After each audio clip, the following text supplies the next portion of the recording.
Hi అండి, welcome back to trade with Divi. నిన్న నేను ఒక సైడ్ వేస్ స్ట్రాటజీ చెప్పాను కదండి, దాని కంటిన్యూషన్ షార్ట్ ఇది. లైవ్ ఎగ్జాంపుల్ చెప్తామని వీడియో చేస్తున్నాను.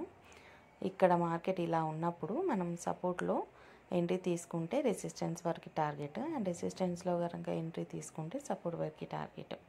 సో నేను ఇక్కడ రెసిస్టెన్స్లో ఎంట్రీ తీసుకున్నాను అండ్ సపోర్ట్ వరకు నాకు టార్గెట్. అండ్ ఇక్కడ ప్రీమియం చార్ట్లో వచ్చేసి నేను 135 పెట్టుకున్నాను as per near by resistance level. So stop loss పెట్టేసుకొని మనకి మార్కెట్ మూవ్ అయినప్పుడు ట్రైలింగ్ ఎస్ఎల్ అనేది మూవ్ చేసుకుంటూ వెళ్ళాలి. ఇలా ఉన్నప్పుడు కొన్నిసార్లు ఏమవుతుందంటే స్మాల్ క్యాండిల్స్ ఫామ్ అవుతాయి. అలా ఉన్నప్పుడు కంపల్సరీ ట్రైలింగ్ ఎస్ఎల్ అనేది మూవ్ చేయాలి. ఒక్కొక్కసారి మన టార్గెట్ 1 గో మూమెంట్లో ఇస్తుంది. అలా ఉన్నప్పుడు ప్రాబ్లం ఏం లేదు. బట్ నాకు ఇక్కడ ట్రైలింగ్ ఎస్ఎల్ ఆల్మోస్ట్ హిట్ అయిపోయిందండి. Hope you like my video. Please like, share and subscribe.